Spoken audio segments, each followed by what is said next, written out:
જય મેળીમાં બધા મિત્રોને તમારા બધા મિત્રોનું હાર્દિક સ્વાગત છે આપણી સંજુ મેલડી ઓફિશિયલ ચેનલમાં।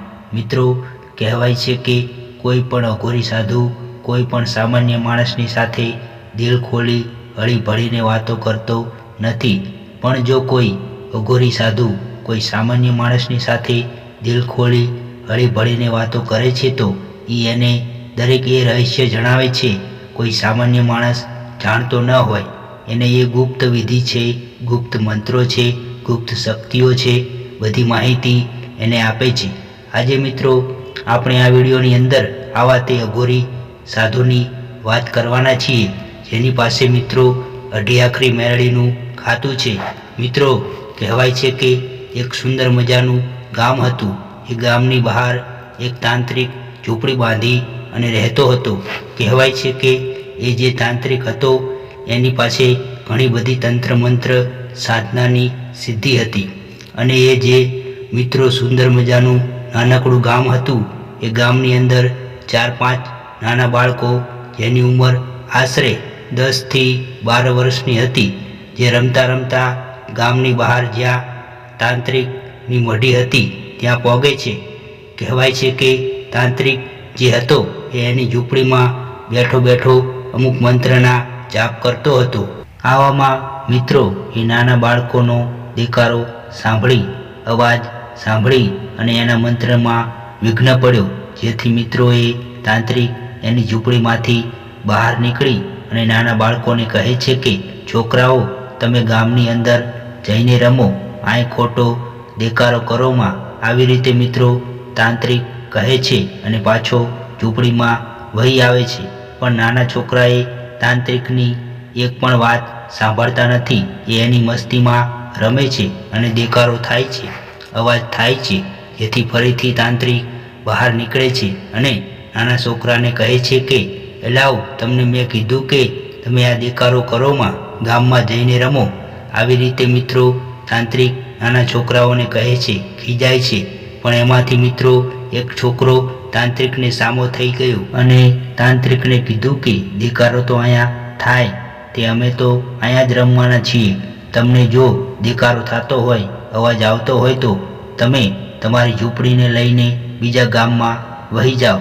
બસ આટલી વાત તાંત્રિકને કહેતા જ તે તાંત્રિકના દિલમાં આ વાત લાગી ગઈ। તાંત્રિકને ઘણું બધું ખોટું લાગ્યું, જેથી તાંત્રિક એની ઝૂંપડીમાં જાય છે અને જે અડદના દાણા પડ્યા હતા એ અડદના દાણા લે છે, મંત્ર ભણી ઝૂંપડીની બહાર નીકળે છે અને નાના છોકરાને મારવા માટે દોડે છે।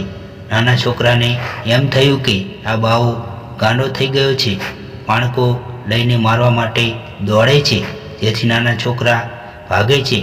તાંત્રિક જે દાણા અભિમંત્રિત કરેલા હતા એ છોકરા ઉપર ઘા કરે છે। એમાંથી મિત્રો એક છોકરો એ જે મંત્રેલા અડદના દાણા હતા તે દાણા અડી જાય છે અને છોકરા જે બધા રહ્યા તે એના ઘરે વહી આવે છે।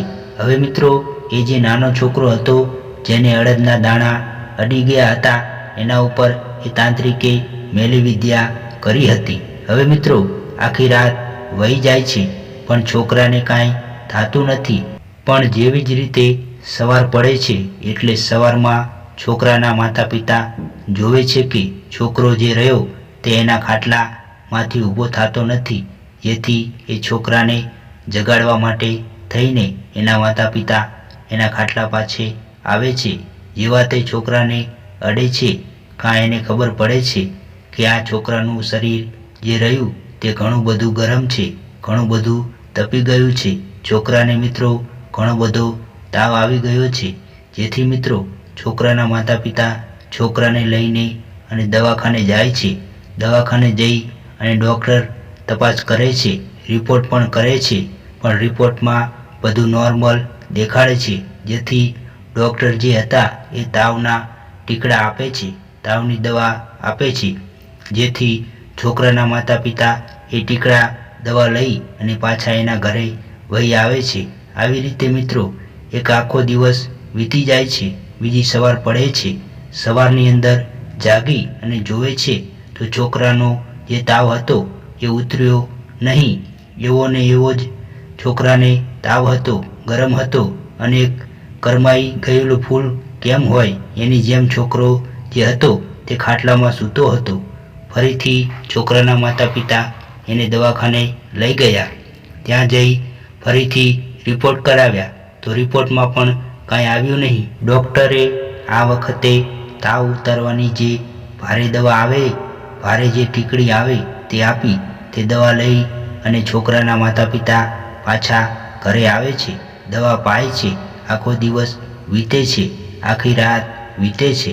ફરીથી મિત્રો સવાર પડે છે પણ છોકરાના તાવમાં જરાય પણ ફરક આવ્યો નહીં અને ધીમે ધીમે મિત્રો છોકરાનું જે શરીર હતું તે પણ સુકાવા લાગ્યું અને છોકરાની જે આંખો હોય છે તે આંખોના નીચે કાળા કલરના ધબ્બા પડવા લાગ્યા, કાળા કલરના ડાઘ પડવા લાગ્યા, જેથી છોકરાના માતા પિતાને ઉપાધિ થવા લાગી, ચિંતા થવા લાગી અને એને નક્કી કર્યું કે હવે આપણે આ છોકરાને મોટા દવાખાને, મોટા ડૉક્ટરની પાસે લઈ જવી.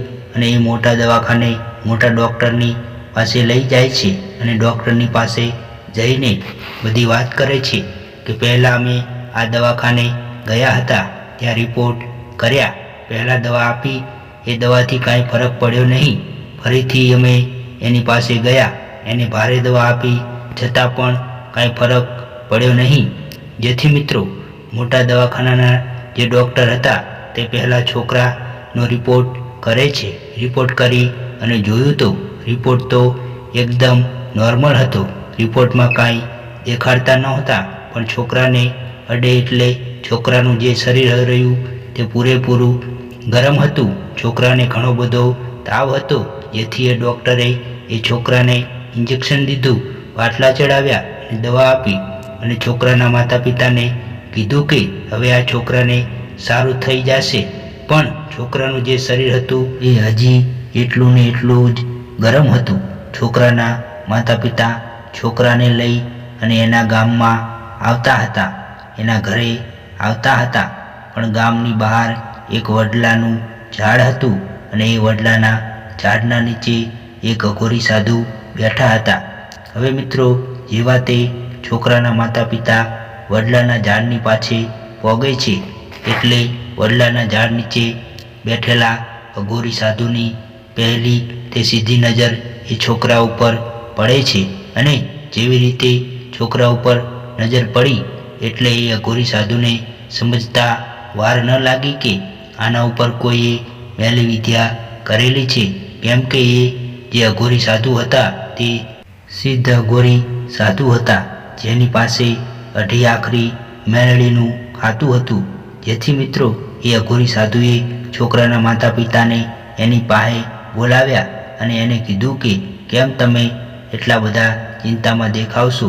જેથી એ છોકરાના માતા પિતા અઘોરી સાધુને બધી વાત કરે છે કે આવી રીતે બધું થયું. જેથી અઘોરી સાધુ એના મનની અંદર મંત્ર બોલતા બોલતા એક હાથ છોકરાના માથા ઉપર ફેરવે છે. જેવો તે અઘોરી સાધુ એ છોકરાના માથા ઉપર હાથ ફેરવ્યો એટલે છોકરાનું જે શરીર ઘણું બધું ગરમ હતું એનું તાપમાન ધીમે ધીમે ઘટવા લાગ્યું અને નોર્મલ તાપમાન થઈ ગયું અને તાવ ઉતરી ગયો. આ જોઈ અને છોકરાના માતા પિતાને પણ ઘણો બધો આશ્ચર્ય થયો અને છોકરાના માતા પિતા જે હતા એવી બધી વસ્તુમાં વિશ્વાસ કરતા નહોતા, એવી બધી વસ્તુમાં માનતા નહોતા કે આ મેલી વિદ્યા હોય કે કાળો જાદુ હોય કે ચમત્કાર થાય, એવી બધી વસ્તુમાં એ માનતા નહોતા.